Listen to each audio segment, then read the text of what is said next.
여호와께서 모세에게 말씀하여 이르시되 이스라엘 자손 중에서 레위인을 데려다가 정결하게 하라.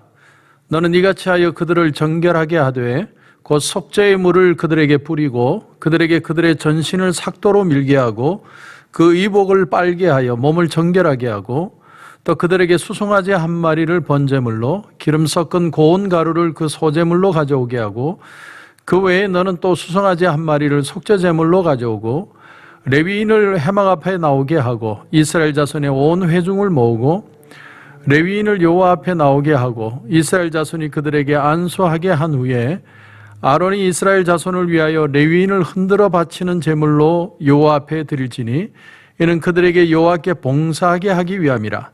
레위인으로 수송아지들의 머리에 안수하게 하고 내가 그 하나는 속죄제물로 하나는 번제물로 여호와께 드려 레위인을 속죄하고 레위인을 아론과 그의 아들들 앞에 세워 여호와께 요제로 드릴지니라. 아멘.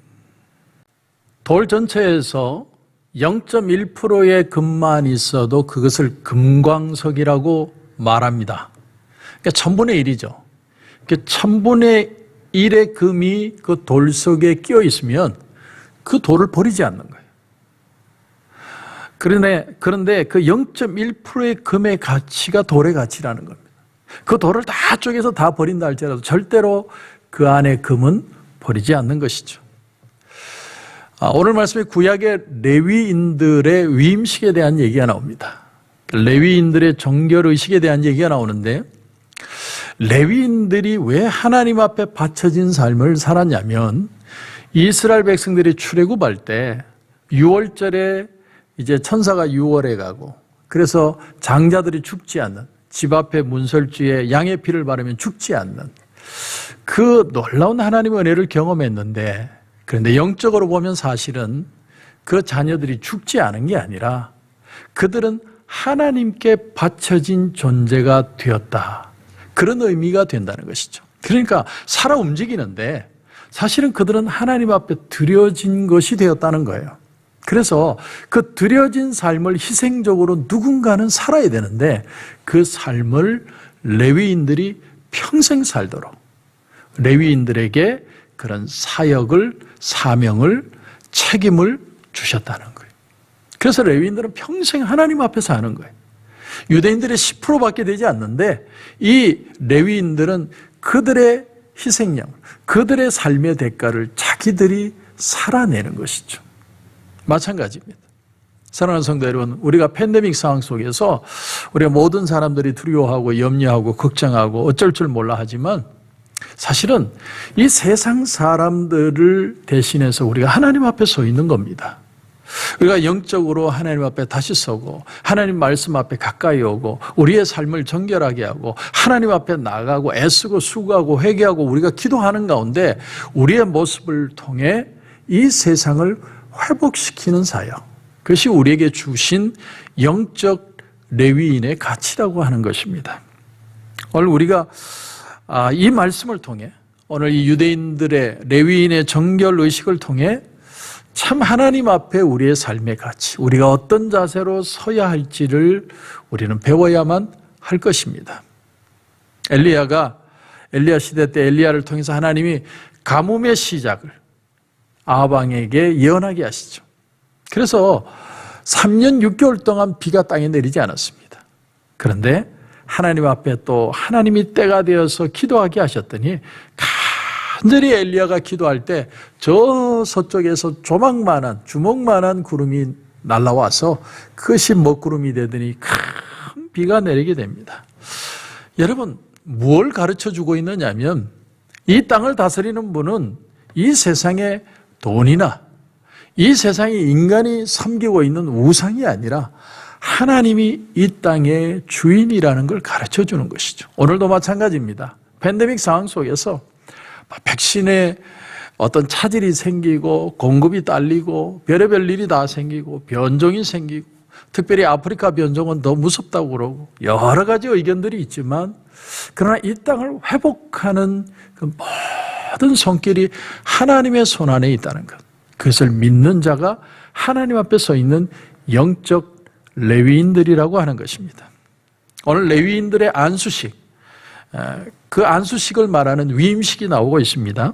레위인들은 자기들의 사역을 시작하기 전에 반드시 이 위임식을 거쳐야만 합니다. 자, 그 성결 절차를 6절, 7절이 말합니다. 한번 보시면 이스라엘 자손 중에서 레위인을 데려다가 정결하게 하라. 너는 이같이 하여 그들을 정결하게 하되 그 속죄의 물을 그들에게 뿌리고 그들에게 그들의 전신을 삭도로 밀게 하고 그 의복을 빨게 하여 몸을 정결하게 하고. 먼저 여기 보면 속죄의 물을 그들에게 뿌리고 이렇게 표현합니다. 속죄의 물을 뿌려라. 레위인들은 하나님의 일을 하기 전에 하나님의 사람들이기 때문에 깨끗한 영을 가져야 하기 때문에 성결의 물을 반드시 뿌리게 하는 거예요. 제사장들도 성막에 들어갈 때는 반드시 그 안에 녹그릇이 따로 준비가 되어 있어서 자기의 죄를 성결하게 하는 물을 뿌리고 들어가게 만듭니다. 오늘날 우리가 세례를 받죠. 세례를 받을 때 물속에 들어갔다가 나오는 그것이 바로 우리를 정결하게 하는 역사. 같은 개념으로 여기에 적혀 있는 것입니다. 누가복음의 17장에 보면 나병 환자 10명이 예수님을 찾아왔습니다. 예수님을 멀리서 외칩니다. 예수 선생이여 우리를 불쌍히 여겨 주옵소서. 왜냐하면 일반 사람들에게 문둥병자는 다가갈 수 없었어요. 왜냐하면 다가가면 돌로 쳐서 죽이게 되어 있었습니다. 전염되니까. 그래서 멀리서 예수 선생이여 우리를 불쌍히 여겨 주옵소서. 그때 예수님이 가서 제사장들에게 너희 몸을 보여라. 이렇게 표현을 하세요.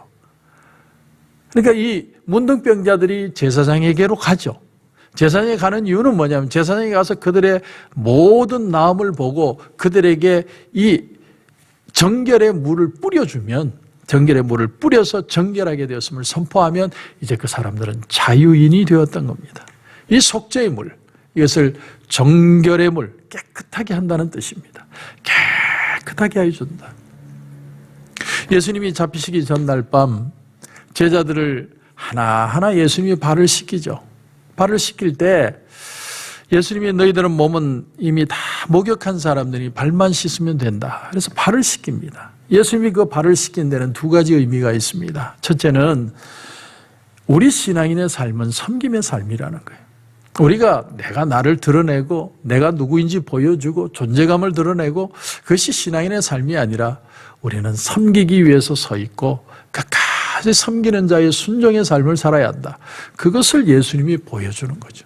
두 번째는 예수님은 우리 자신을 날마다 정결케 해야 된다는 걸 가르치셨습니다. 베드로가 그렇게 얘기하죠.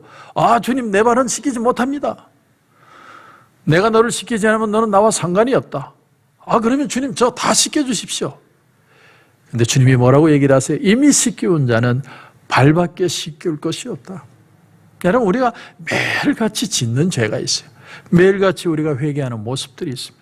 매일같이 정결해야 되는 부분이 있습니다. 그것에 대해서는 하나님 앞에 우리의 모습을 보고 정결하게 하는 삶을 살아야 돼요. 이미 우리는 구원은 받았어요. 이미 우리는 구원은 받았지만 매일 짓는 것에 대해서 정결하는 삶이 필요하다는 겁니다. 정결케 한다. 이 말을 히브리어로 타헤르라는 단어를 쓰는데 구약에 94번이나 나옵니다. 오늘 이 레위인을 정결케 하는 가장 큰 이유가 뭐냐면 가장 정결하게 해야 될 것이 사람의 마음이고 또한 지도자가 먼저 정결해야 된다는 거예요. 우리가 깨끗한 모습으로 먼저 서는 자세.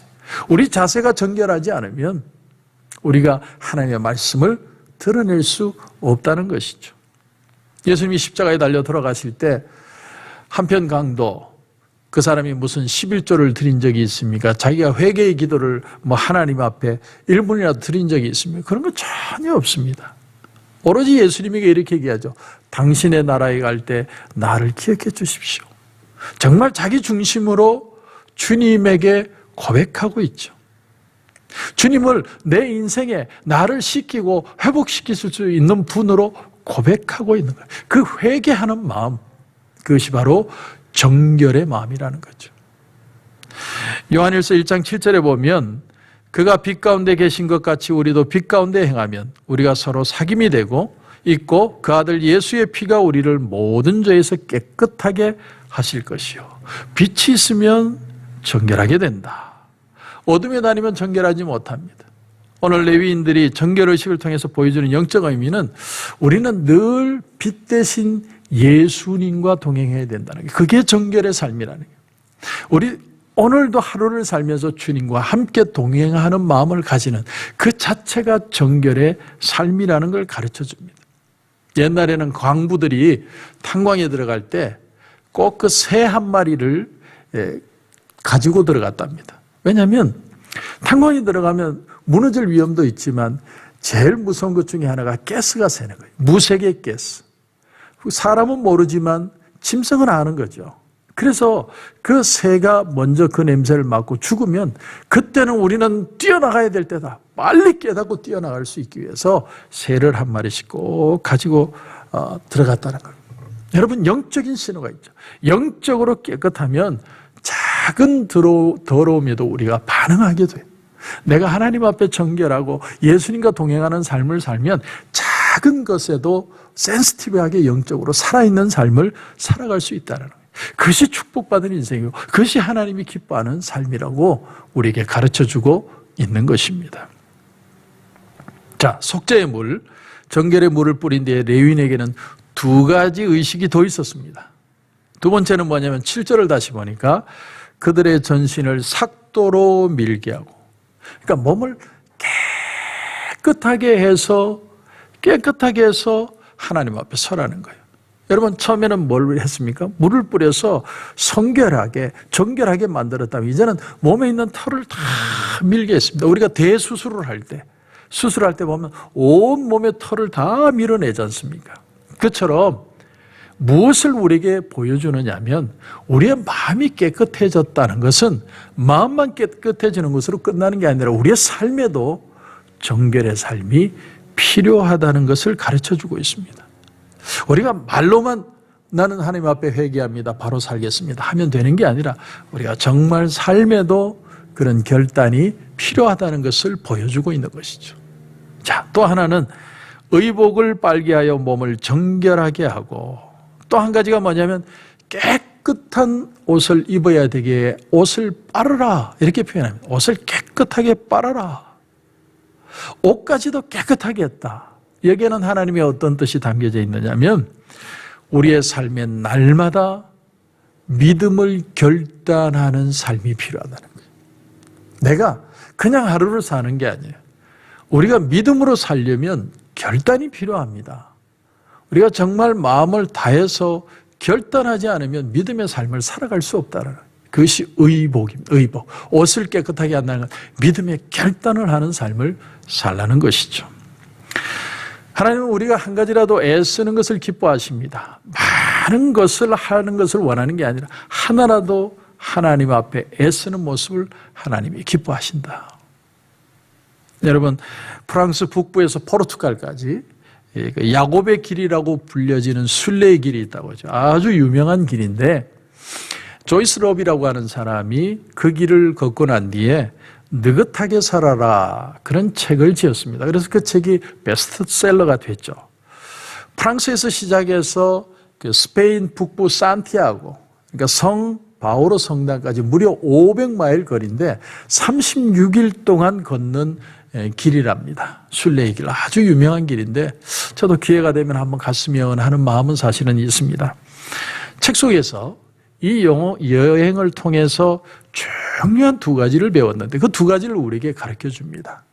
첫째가 뭐냐면, 이 길을 걸으면서 깨달았던 사실 중에 첫째가 뭐냐면 순례자는 신비와 더불어 살려는 마음을 가져야 된다는 거예요. 신비와 더불어 살려는 마음을 가져야 된다. 여러분, 이 순례의 길을 걷다 보면 뭐 갑자기 사람이요, 돈이 떨어질 수도 있고 용변이 급할 수도 있고 다칠 수도 있죠. 그렇지 않습니까? 뭐 그냥 무턱대고 걷는데 그런 일이 일어날 수 있죠. 그러나 그 모든 것들을 하나님 앞에 맡기고 걷겠다는 결단, 그것이 신비와 더불어 살려는 마음. 그 결단이 있어야 그 길을 걸어낼 수 있다는 거죠. 두 번째는 하나를 얻으려면 다른 하나는 버려야 된다는 거예요. 모든 걸 다 쥐고 내가 어떤 걸 취하려고 하면 안 된다. 내가 짐을 가볍게 하든지 무언가를 버려야 다른 기쁨을 얻을 수 있다. 최대한 짐을 가볍게 하고 그 길을 걸어가는 거죠. 그것이 바로 순례의 길이다.